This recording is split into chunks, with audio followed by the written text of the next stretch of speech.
Adventures of Sherlock Holmes by Sir Arthur Conan Doyle. Adventure 1. A Scandal in Bohemia. Sections 1 through 3. Section 1. To Sherlock Holmes she is always the woman. I have seldom heard him mention her under any other name. In her eyes she eclipses and predominates the whole of her sex. It was not that he felt any emotion akin to love for Irene Adler. All emotions, and that one particularly, were abhorrent to his cold, precise, but admirably balanced mind. He was, I take it, the most perfect reasoning and observing machine that the world has seen. But as a lover, he would have placed himself in a false position. He never spoke of the softer passions, save with a gibe and a sneer. They were admirable things for the observer, excellent for drawing the veil from men's motives and actions.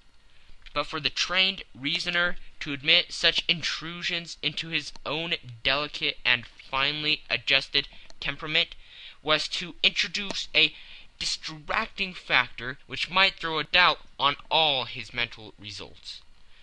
Grit in a sensitive instrument, or a crack in one of his own high-powered lenses, would not be more disturbing than a strong emotion in a nature such as his.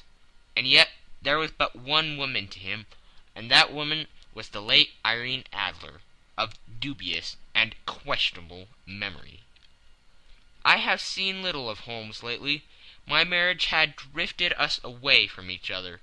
My own complete happiness and the home-centered interests which rise up around the man who first finds himself master of his own establishment were sufficient to absorb all my attentions, while Holmes, who loathed every form of society with his whole Bohemian soul, remained in our lodgings in Baker Street. Buried among his old books and altering from week to week between cocaine and ambition, the drowsiness of the drug and the fierce energy of his own keen nature, he was still, as ever, deeply attracted by the study of crime, and occupied his immense faculties and extraordinary powers of observation in following out these clues, and clearing up those mysteries which had been abandoned as hopeless by the official police. From time to time I heard some vague account of his doings, of his summons to Odessa in the case of the Trepov murder, of his clearing up of the singular tragedy of the Atkinson brothers at Trincomalee, and finally of the mission which he had accomplished so delicately and successfully for the reigning family of Holland.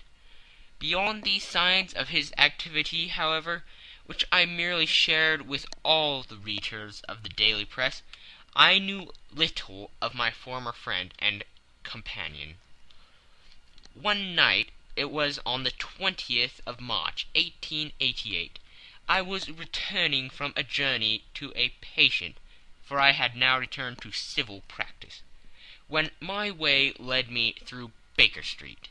As I passed the well-remembered door, which must always be associated in my mind with my wooing and with the dark incidents of the Stoty and Scarlet, I was seized with a keen desire to see Holmes again, and to know how he was employing his extraordinary powers. His rooms were brilliantly lit, and even as I looked up I saw his tall, spare figure pass twice in a dark silhouette against the blind. He was pacing the room, swiftly, eagerly, with his head sunk upon his chest and his hands clasped behind him. To me, who knew his every mood and habit, his attitude and manner, told their own story. He was at work again. He had risen out of his drug-created dreams, and was hot upon the scent of some new problem. I rang the bell, and was shown up to the chamber, which had formerly been in part my own. His manner was not effusive. It seldom was. But he was glad, I think, to see me. With hardly a word spoken, but with a kindly eye, he waved me an armchair, threw across his case of cigars, and indicated a spirit case and a gasogene in the corner.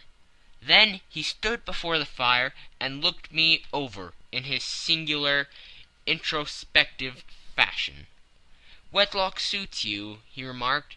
"I think, Watson, that you have put on 7.5 pounds since I saw you." "7!" I answered. "Indeed, I should have thought a little more, just a trifle more, I fancy, Watson. And in practice again, I observe. You did not tell me that you intended to go into harness." "Then how do you know?" "I see it. I deduce it. How do I know that you have been getting yourself very wet lately, and that you have a most clumsy and careless servant girl?" "My dear Holmes," said I, "this is too much. You would certainly have been burned had you lived a few centuries ago. It is true that I had a country walk on Thursday, and came home in a dreadful mess. But as I have changed my clothes, I can't imagine how you deduce it. As to Mary Jane, she is incorrigible, and my wife has given her notice. But there again I fail to see how you work it out." He chuckled to himself, and rubbed his long nervous hands together. "It is simplicity itself," said he. "My eyes tell me that on the inside of your left shoe, just where the firelight strikes it, the leather is scourged by 6 almost parallel cuts. Obviously they have been caused by someone who has very carelessly scraped around the edges of the soles in order to remove crusted mud from it. Hence you see my double deduction, that you have been out in vile weather, and that you have a particularly malignant boot-slitting specimen of the London Slave. As to your practice, if a gentleman walks into my room smelling of iodine, with a black mark of nitrate of silver upon his right forefinger, and a budge on the right side of his top hat, to show where he has secreted his stethoscope, I must be dull indeed if I did not pronounce him to be an active member of the medical profession." I could not help laughing at the ease with which he examined his process of deduction. "When I hear you give your reasons," I remarked, "the thing always appears to me to be so ridiculously simple that I could easily do it myself, though at each successive instance of your reasoning I am baffled until you explain your process. And yet I believe that my eyes are as good as yours." "Quite so," he answered, lighting a cigarette, and throwing himself down into an armchair. "You see, but you do not observe. The distinction is clear. For example, you have frequently seen the steps which lead up from the hall to this room?" "Frequently." "How often?" "Well, some hundreds of times." "Then how many are there?" "How many? I don't know." "Quite so. You have not observed, and yet you have seen. That is just my point. Now I know that there are 17 steps, because I have both seen and observed. By the way, since you are interested in these little problems, and since you have been good enough to chronicle one or two of my trifling experiences, you may be interested in this." He threw over a sheet of thick, pink-tinted notepaper, which had been lying upon the table. "It came by the last post," said he. "Read it aloud." The note was undated, and without either signature or address. "There will call upon you tonight, at 7:45, it said, "a gentleman who desires to consult you upon a matter of the very deepest moment. your recent services to one of the royal houses of Europe have shown that you are one who may safely be trusted with matters which are of an importance which can hardly be exaggerated. This account of you will have from all quarters received, but in your chamber then at that hour, and do not take it amiss if your visitor wears a mask." "This is indeed a mystery," I remarked. "What do you imagine that it means?" "I have no data yet. It is a capital mistake to theorize before one has data. Insensibly one begins to twist facts to suit theories, instead of theories to suit facts. But the note itself, what do you deduce from it?" "I certainly examined the writing, and the paper upon which it was written." "The man who wrote it was presumably well-to-do," I remarked, endeavouring to imitate my companion's process. "Such paper could not be bought under half-a-crown a packet. It is peculiarly strong and stiff." "Peculiar, that is the very word," said Holmes. "It is not an English paper at all. Hold it up to the light." I did so, and saw a large E with a small g, a P, and a large G with a small t woven into the texture of the paper. "What do you make of that?" asked Holmes. "The name of the maker, no doubt, or his monogram, rather." "Not at all. The G with the small t stands for Gesellschaft, which is German for company. It is a customary contraction like our CO. P, of course, stands for paper. Now for the EG. Let us glance at our continual gazetteer." He took down a heavy brown volume from his shelves. Eglots. Here we are. Egeria. It is in a German-speaking country in Bohemia, not far from Carlsbad, remarkably as being the scene of the death of Wallenstein, and for its numerous glass factories and paper mills. Ha ha, my boy, what do you make of that?" His eyes sparkled, and he sent up a great blue triumphant cloud from his cigarette. "The paper was made in Bohemia," I said. "Precisely. And the man who wrote the note is a German. Do you note the particular contraction of the sentence? 'This account of you we have from all quarters received.' A Frenchman or Russian could not have written that. It is the German who is so unctuous to his verbs. It only remains, therefore, to discover what is wanted by this German, who writes upon Bohemian paper and prefers wearing a mask to showing his face. And here he comes, if I am not mistaken, to resolve all our doubts."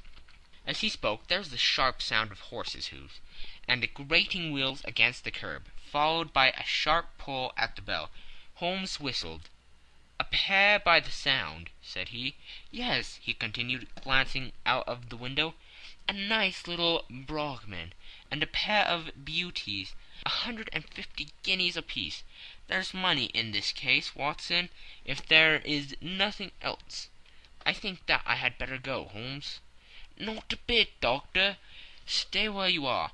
I am lost without my Boswell, and that promises to be interesting. It would be a pity to miss it. But your client, never mind him. I may want your help, and so may he. Here he comes. Sit down in that armchair, Doctor, and give us your best attention." A slow and heavy step, which had been heard upon the stairs and in the passage, paused immediately outside the door. Then there was a loud and authoritative tap. "Come in," said Holmes. A man entered who could hardly have been less than 6 feet 6 inches in height, with the chest and limbers of a Hercules. His dress was rich with a richness which would, in England, be looked upon as akin to bad taste. Heavy bands of astrakhan were slashed across the sleeves and fronts of his double-breasted coat, while the deep blue coat, which was thrown over his shoulders, was lined with flame-colored silk and secured at the neck with a brooch, which consisted of a single flaming beryl.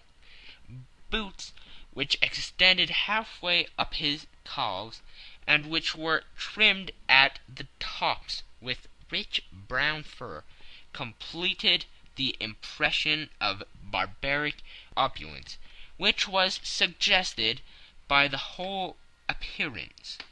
He carried a broad-brimmed hat in his hand, while he wore across the upper part of his face, extending down past the cheekbones, a black visored mask, which he had apparently adjusted that very moment, for his hand was still raised to it as he entered. From the lower part of the face he appeared to be a man of strong character, with a thick hanging lip, and a long, straight chin suggestive of resolution, pushed to the length of obstinacy. "You had my note?" he asked, with a deep, harsh voice, and a strongly marked German accent. "I told you that I would call." He looked from one to the other of us, as if uncertain which to address. "Pray take a seat," said Holmes. "This is my friend and colleague, Dr. Watson, who is occasionally good enough to help me in my cases. Whom have I the honor to address?" "You may address me as Count von Kramm, a Bohemian nobleman. I understand that this gentleman, your friend, is a man of honor and discretion, whom I may trust with a matter of the most extreme importance. If not, I should much prefer to communicate with you alone."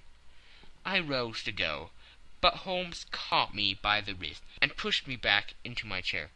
"It is both or none," said he. "You may see before this gentleman anything which you may say to me." The Count shrugged his broad shoulders. "Then I must begin," said he, "by binding you both to absolute secrecy for 2 years. At the end of that time the matter will be of no importance. At present it is too much to say that it is of such weight it may have an influence upon European history." "I promise," said Holmes. "And I." "You may excuse this mask," countered our strange visitor.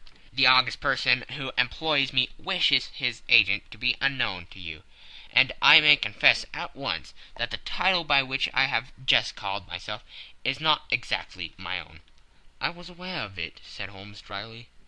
"The circumstances are of great delicacy, and every precaution has to be taken to quench what might grow to be an immense scandal and seriously compromise one of the reigning families of Europe. To speak plainly, the matter implicates the great house of Armstein Hereditary, kings of Bohemia." "I was also aware of that," murmured Holmes, setting himself down in his armchair, closing his eyes. Our visitor glanced with some apparent surprise at the rigid, longing figure of the man, who had been no doubt depicted to him as the most incisive reasoner and most energetic agent in Europe. Holmes slowly reopened his eyes and looked impatiently at his gigantic client. "If your Majesty would condescend to state your case," he remarked, "I should be better able to advise you." The man sprang from his chair and paced up and down the room in uncontrollable agitation. Then, with a gesture of desperation, he tore the mask from his face and hurled it upon the ground. "You are right!" he cried.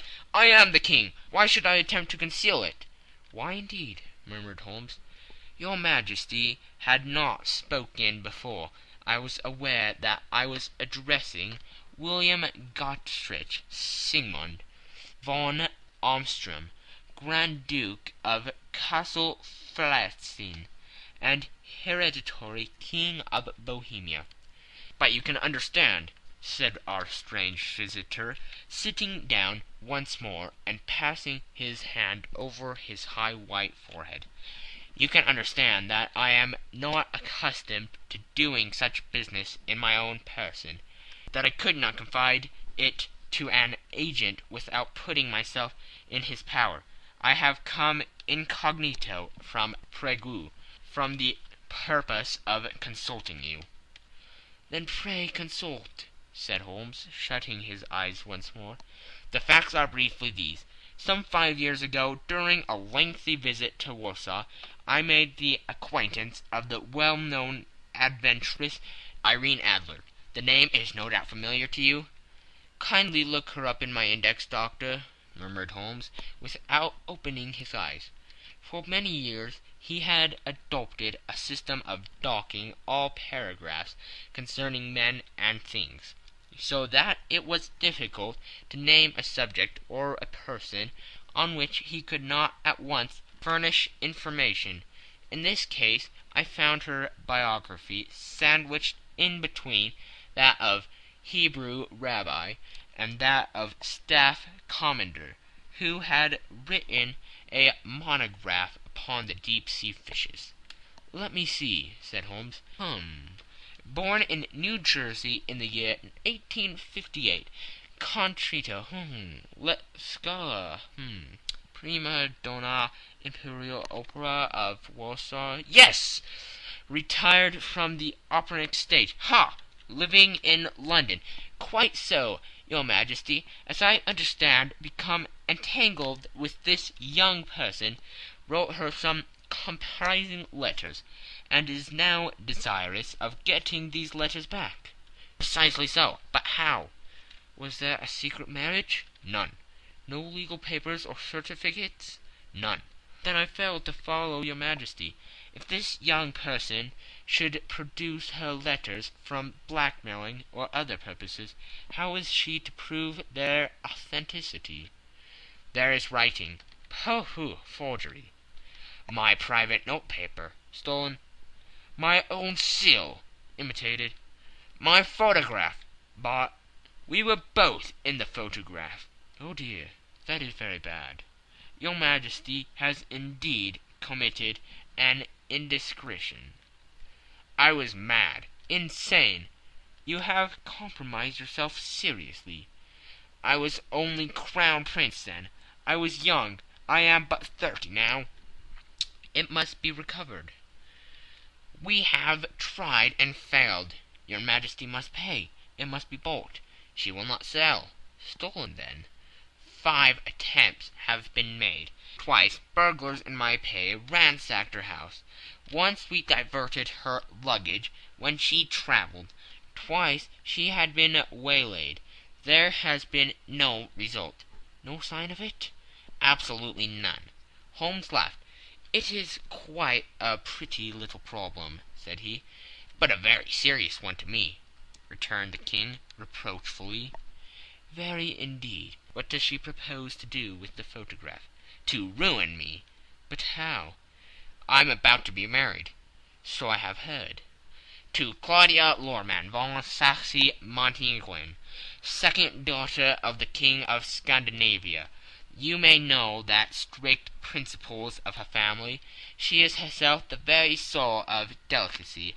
A shadow of a doubt as to my conduct would bring the matter to an end."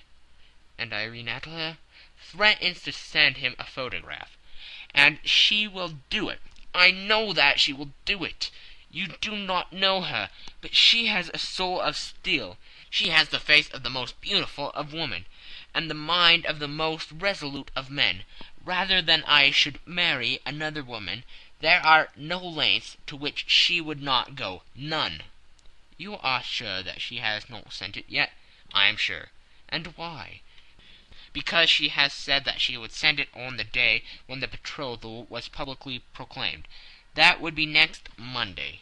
"Oh, then we have 3 days yet," said Holmes with a yawn. "That is very fortunate.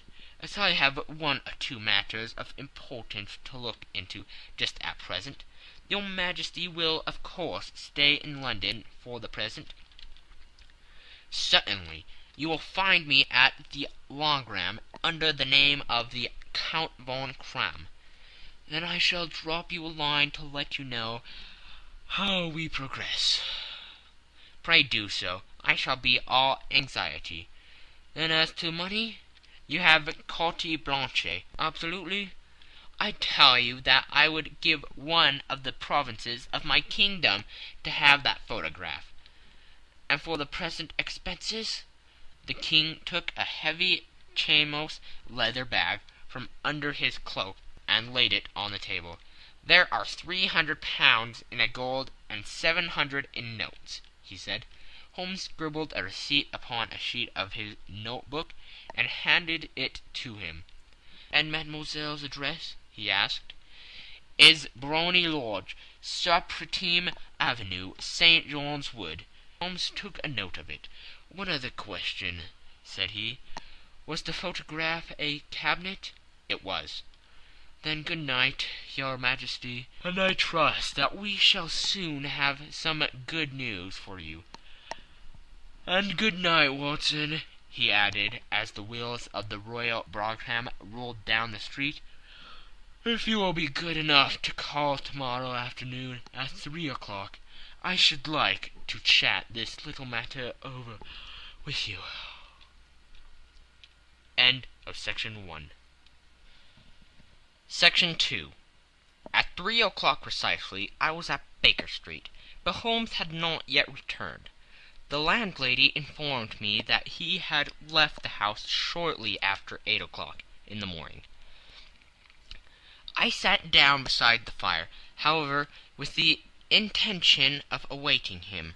However long he might be, I was already deeply interested in his inquiry, for though it was surrounded by none of the grim and strange features which were associated with the two crimes which I have already recorded, still the nature of the case and the exalted station of his client gave it a character of its own.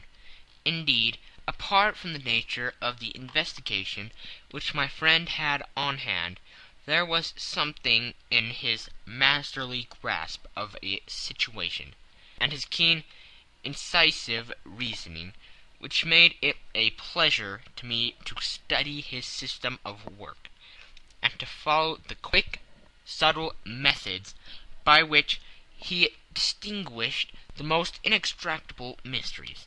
So accustomed was I to his invariable success that the very possibility of his failing had ceased to enter into my head. It was close upon 4 before the door opened, and a drunken-looking groom, ill-kept and side-whiskered, with an inflamed face and disreputable clothes, walked into the room. Accustomed as I was to my friend's amazing powers in the use of disguises, I had to look 3 times before I was certain that it was indeed he. With a nod he vanished into the bedroom, whence he emerged in 5 minutes, too suited and respectable as of old. Putting his hands into his pockets, he stretched out his legs in front of the fire and laughing heartily for some minutes. "Well, really," he cried, and then he choked and laughed again, until he was obliged to lie back, limp and helpless, in the chair. "What is it?" "It's quite too funny. I am sure you could never guess how I employed my morning, or what I ended by doing." "I can't imagine. I suppose that you have been watching the habits and perhaps the house of Miss Irene Adler?" "Quite so, but the sequel was rather unusual. I will tell you, however. I left the house a little after 8 o'clock this morning, in the character of a groom, out of work. There is a wonderful sympathy and freemasonry among horsey men. But one of them, and you will know all that there is to know, I soon found Brotny Lodge. It is a Bazille villa, with a garden, at the back, but built on it right up to the road, 2 stories, Chubb lock to the door, large sitting room on the right side, well furnished with long windows almost to the floor, and those prosperous English window fasteners which a child could open. Behind there was nothing remarkable, save the passage window could be reached from the top of the coach-hill. I walked round it and examined it closely from every point of view, but without noting anything else of interest. I then lodged down the street, and found, as I expected, that there was a news in a lane which runs down by one wall of the garden. I went the ostlers a hand in rubbing down their houses, and received in exchange 2 pence, a glass of half and half, 2 fills of shag tobacco, and as much information as I could desire about Miss Adler, to say nothing of half a dozen other people in the neighborhood, in whom I was not in the least interested, but whose biographies I was compelled to listen to. "And what of Irene Adler?" I asked. "Oh, she has turned all the men's heads down in that part. She is the daintiest thing under a bonnet on the planet. So say the Serpentine news to a man. She lives quietly, sings at concerts, drives out at 5 every day, and returns at 7 sharp for dinner. Seldom goes out at other times, except when she sings. Has only 1 male visitor, but a good deal of him. He is dark, handsome, and dashing. Never calls less than once a day, and often twice. He is Mr. Godfrey Norton of the Inner Temple. See the advantages of a cabman as a confidant. They have driven him home a dozen of times from Serpentine Mews, and knew all about him. When I had listened to all they had to tell, I began to walk up and down near Briony Lodge once more, and to think over my plan of campaign. This Godfrey Norton was evidently an important factor in the matter. He was a lawyer. That sounded ominous. What was the relation between them, and what the object of his repeated visits? Was she his client, his friend, or his mistress? If the former, she had probably transferred the photograph to his keeping. If the latter, it was less likely on the issue of this question deepened whether I should continue my work at Briony Lodge, or turn my attention to the gentlemen's chambers in the Temple. It was a delicate point, and it winded the field of my inquiry. I fear that I bore you with these details, but I have to let you see my little difficulties, if you are to understand the situation. "I am following you closely," I answered.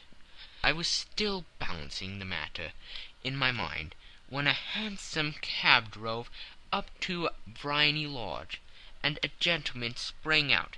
He was a remarkably handsome man, dark, aquiline, and moustached, evidently the man of whom I have heard. He appeared to be in a great hurry, shouted to the cabman to wait, and brushed past the maid, who opened the door with the air of a man who was thoroughly at home. He was in the house about half an hour, and I could catch glimpses of him in the windows of the sitting-room, pacing up and down, talking excitedly, and waving his arms. Of her I could see nothing. Presently he emerged, looking even more flurried than before.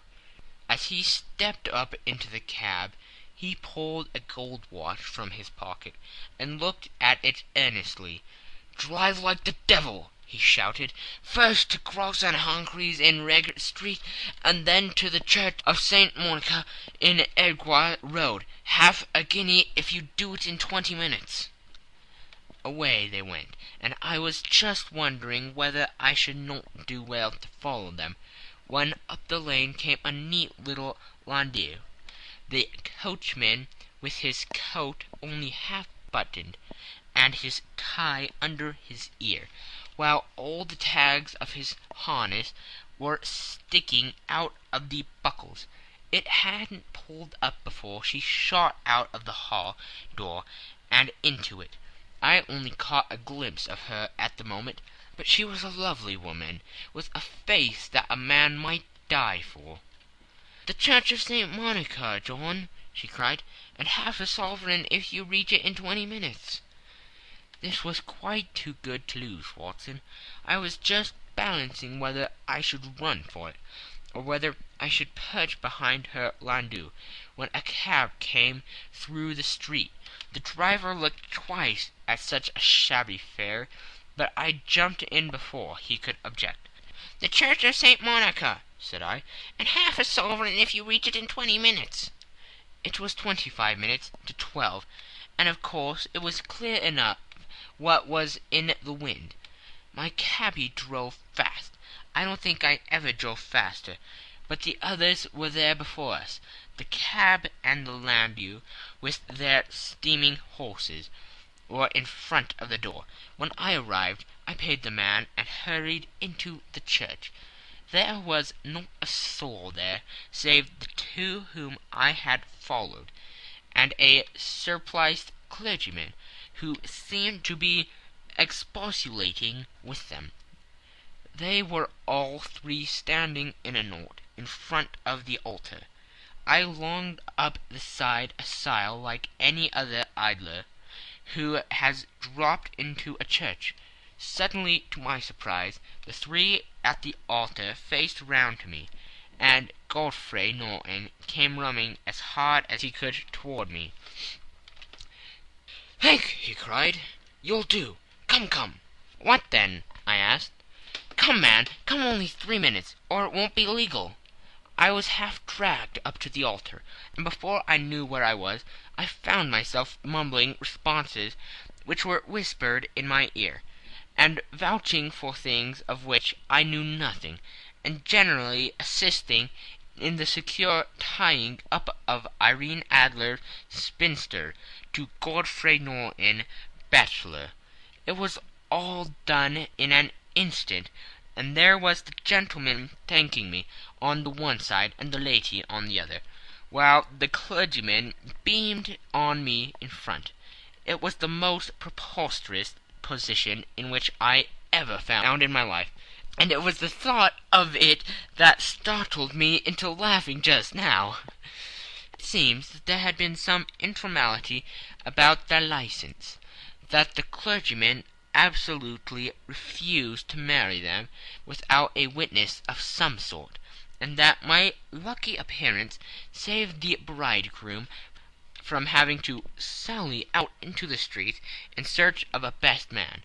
The bride gave me a sovereign, and I mean to wear it on my watch chain in memory of the occasion. "That is a very unexpected turn of affairs," said I. "And what then?" "Well, I found my plans very seriously menaced. It looked as if the pair might take an immediate departure, and so necessity very prompt and energetic measures on my part. At the church door, however, they separated, he driving back to the Temple, and she to her own house. "I shall drive out into the park at 5 as usual," she said, as she left him. I heard no more. They drove away in different directions, and I went off to make my own arrangements. "Which are?" "Some cold beef and a glass of beer," he answered, ringing the bell. "I have been too busy to think of food, and I am likely to be bustier still this evening. By the way, Doctor, I shall want your cooperation." "I shall be delighted." "You don't mind breaking the law?" "Not in the least." "Nor running a chance of arrest?" "Not in a good cause." "Oh, the case is excellent." "Then I am your man." "I was sure that I might rely on you." "But what do you wish?" "When Miss Turner has brought in the tray, I will make it clear to you now," he said, as he turned hungrily on the simple fare that our landlady had provided. "I must discuss it while I eat, for I have not much time. It is nearly 5 now. In 2 hours we must be on the scene of action. Miss Irene, or Madame, rather, returns from her drive at 7. We must be at Briony Lodge to meet her." "And what then?" "You leave that to me. I have already arranged what is to occur. There's only one point on which I must insist. You must not interfere, come what may. You understand?" "I'm to be neutral?" "To do nothing whatever. There will probably be some small unpleasantness. Do not join in it. It will end in my being conveyed into the house. 4 or 5 minutes afterwards the sitting-room window will be open. You are to station yourself close to that open window. Yes, you are to watch me, for I have been visible to you. Yes, when I raise my hand, so, you will throw into the room what I give you to throw, and will at the same time raise the cry of 'Fire!' You quite follow me?" "Entirely." "It is nothing more formidable," he said, taking a long cigar-shaped roll from his pocket. "It is an ordinary plumber's smoke rocket, fitted with a cap at either end, to make it self-lighting. Your task is confined to that. When you raise your cry of 'Fire!' it will be taken up by quite a number of people. You may then walk to the end of the street, and I will rejoin you in 10 minutes. I hope that I have made myself clear. I am to remain neutral, to get near the window, to watch you, and at your signal to throw this object, then to raise the cry of 'Fire!' and to wait you at the corner of the street." "Precisely." "Then you may entirely rely on me?" "That is excellent. I think, perhaps, it is almost time that I prepare for the new role I have to play."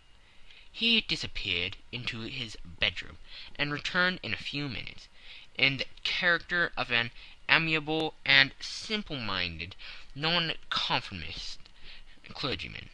His broad black hat, his baggy trousers, his white tie, his sympathetic smile, and general look of peering and benevolent curiosity were such as Mr. John Hare alone could have equalled. It is not merely that Holmes changed his costume. His expression, his manner, his very soul seemed to vary every fresh part that he assumed.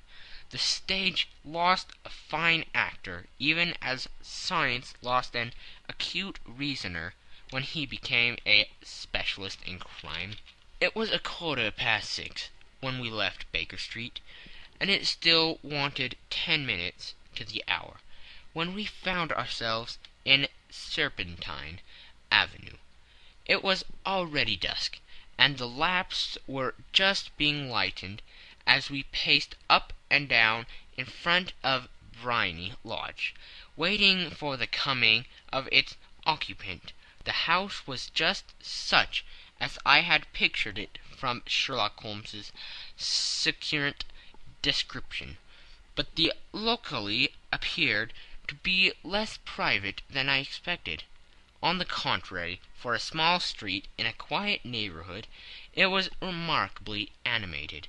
There was a group of shabbily dressed men smoking and laughing in a corner, a scissors grinder with his wheel, 2 guardsmen who were flirting with a nurse girl, and several well-dressed young men who were laughing up and down with cigars in their mouths. "You see," remarked Holmes, as we passed to and fro in front of the house, "this marriage rather simplifies matters. The photograph becomes a double-edged weapon now. The chances are that she would be as averse to its being seen by Mr. Godfrey Norton as our client is to coming to the eyes of his princess. Now the question is, where are we to find the photograph?" "Where indeed? It is most unlikely that she carries it about with her.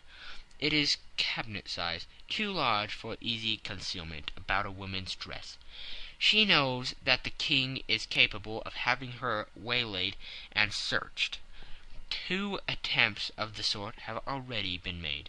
We may take it, then, that she does not carry it about with her." "Where, then?"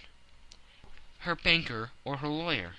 There is that double possibility, but I am inclined to think neither. Women are naturally secretive, and they like to do their own secreting. Why should she have it over to anyone else? She could trust her own guardsmanship, but she could not tell what indirect or political influence might be brought to bear upon a business man. Besides, remember that she had resolved to use it within a few days. It must be where she can lay her hands upon it. It must be in her own house." "But it has twice been burgled." "Pshaw! They did not know how to look." "But how will you look?" "I will not look." "What then?" "I will get her to show me." "But she will refuse." "She will not be able to. But I hear the rumble of wheels. It is her carriage. Now carry out my orders to the letter." As he spoke, the gleam of the side-lights of a carriage came round the curve of the avenue. It was a smart little landau, which rattled up to the door of Bohemia Lodge.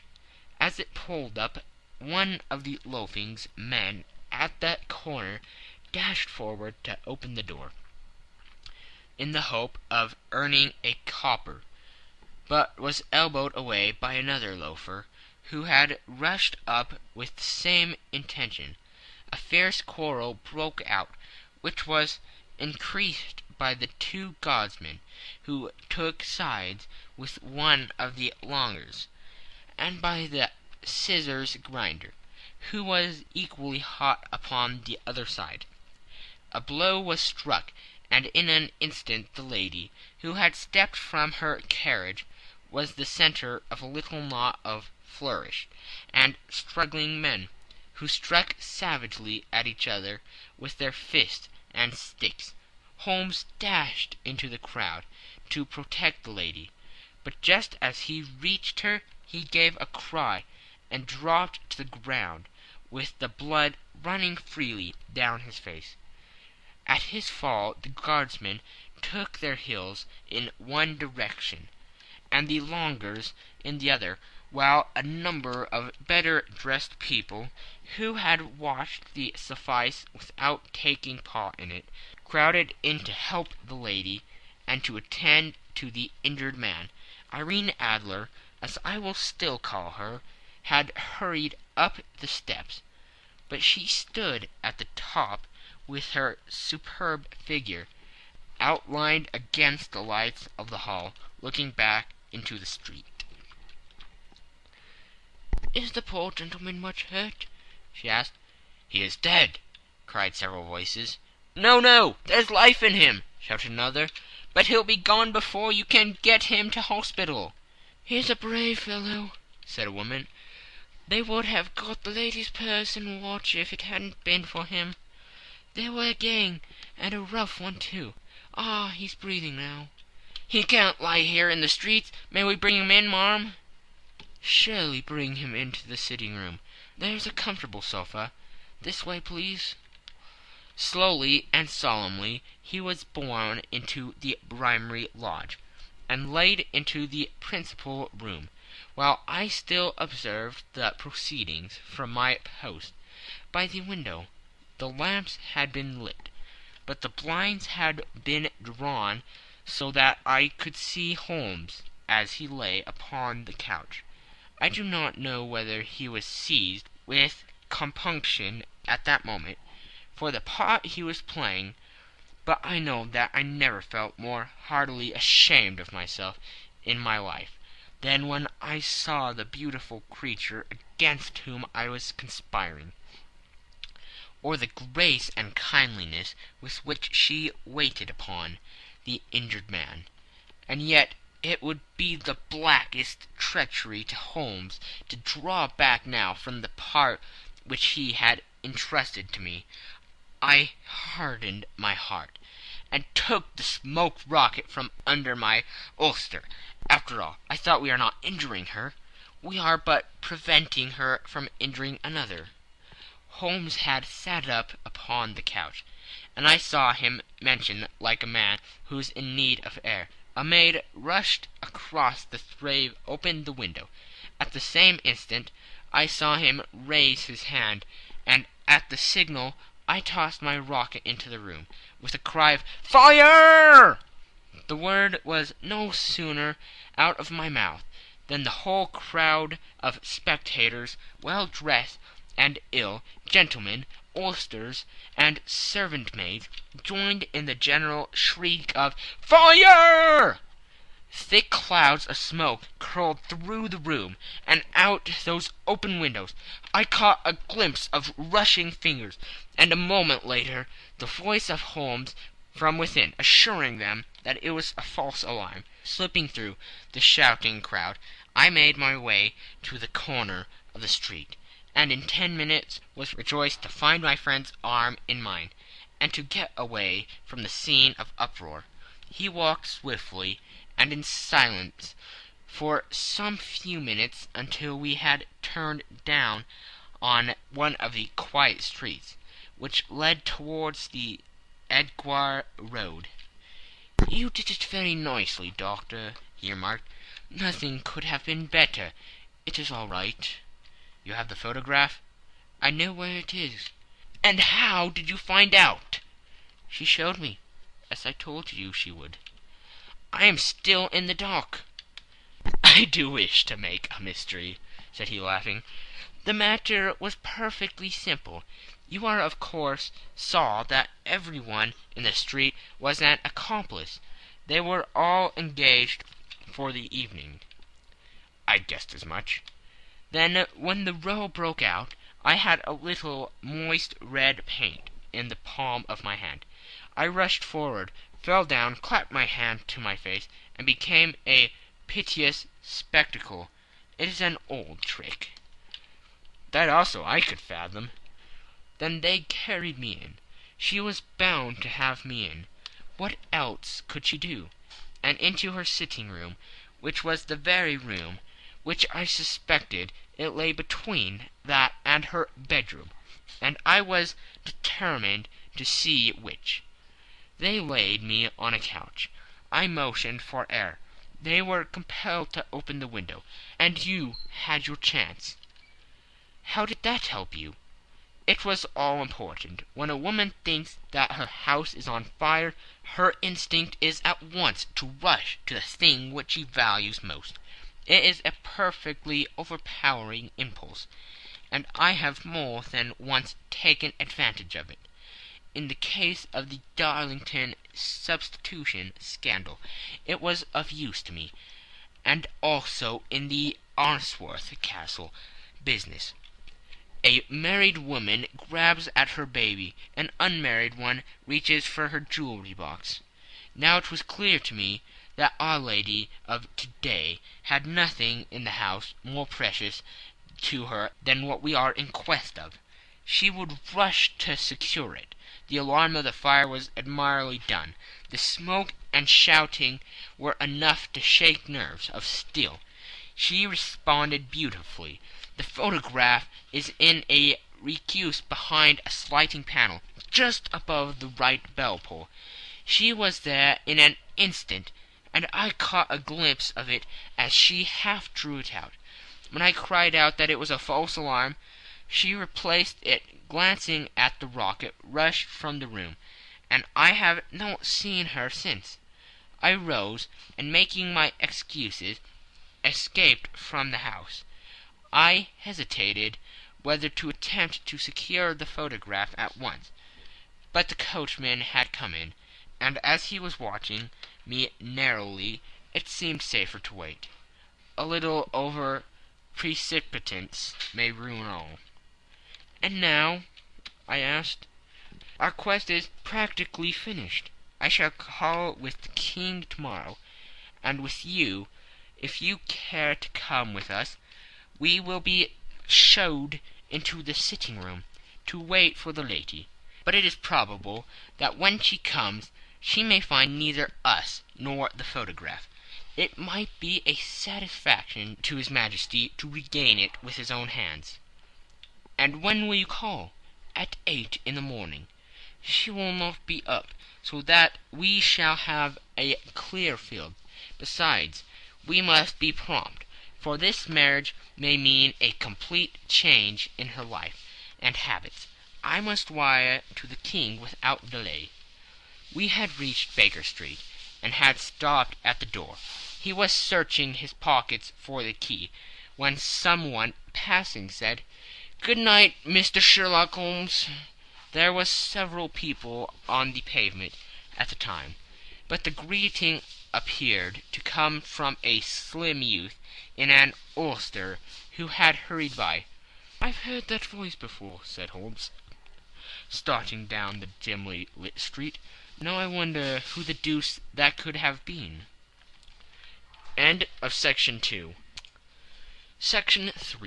I slept at Baker Street that night, and we were engaged upon our toast and coffee in the morning, when the King of Bohemia rushed into the room.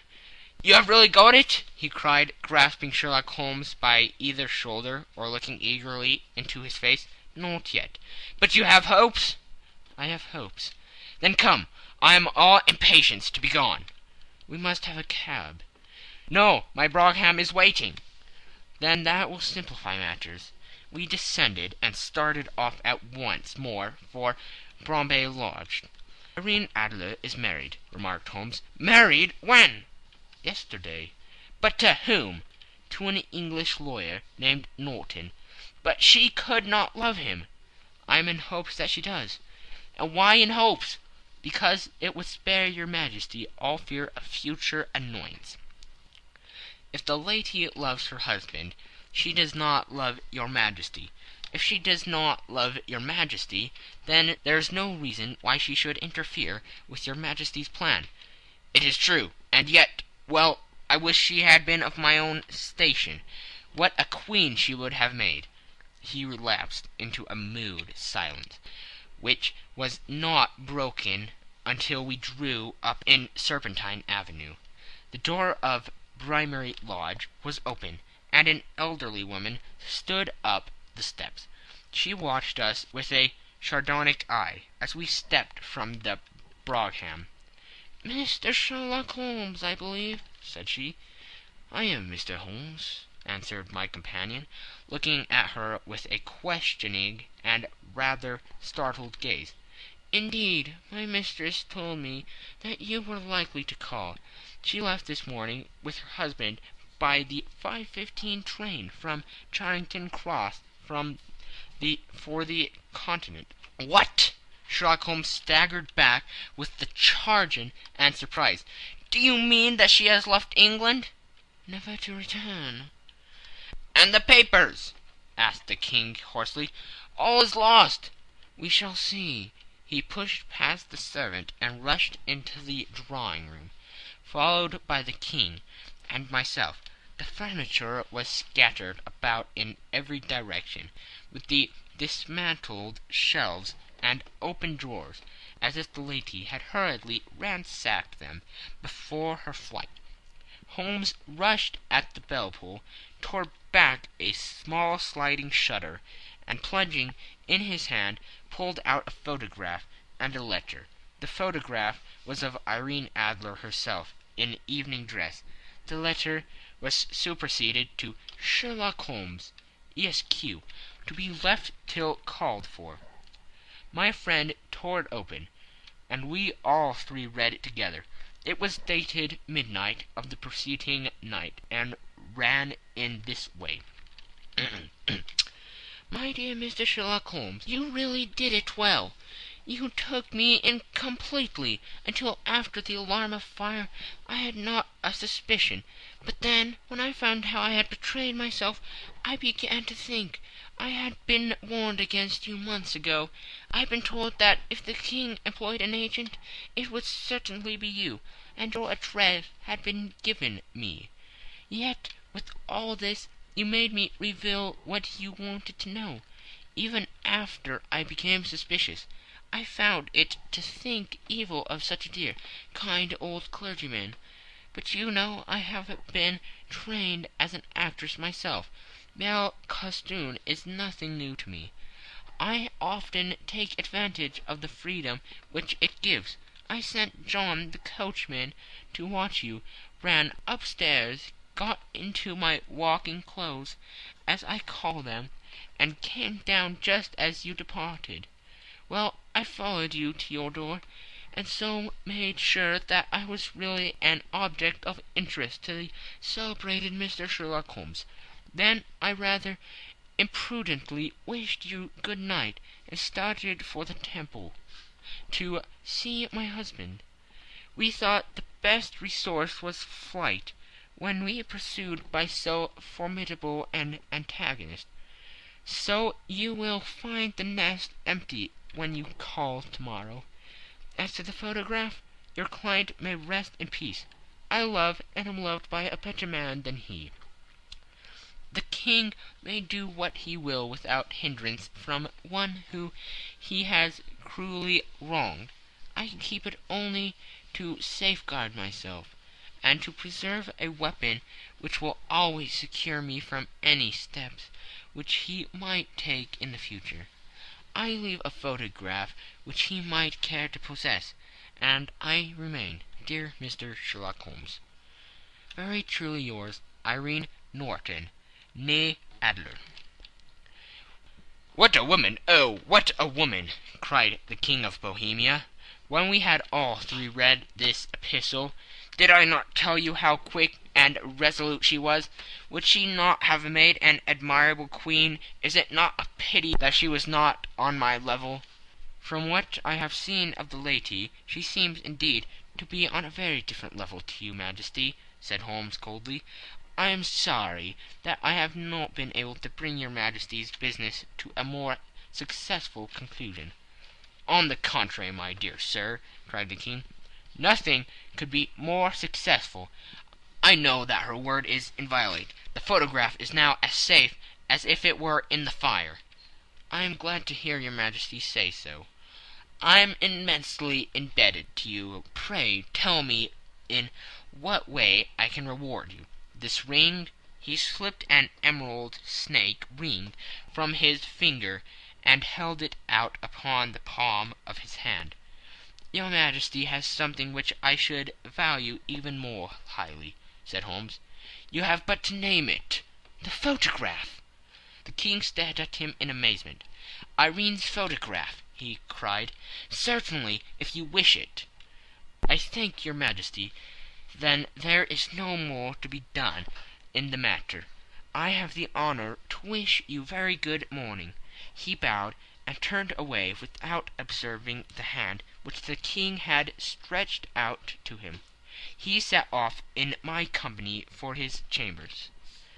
And that was how a great scandal threatened to affect the kingdom of Bohemia, and how the best plans of Mr. Sherlock Holmes were beaten by a woman's wit.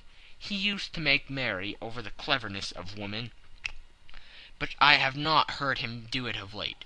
And when he speaks of Irene Adler, or when he refers to her photograph, it is always under the honourable title of the woman.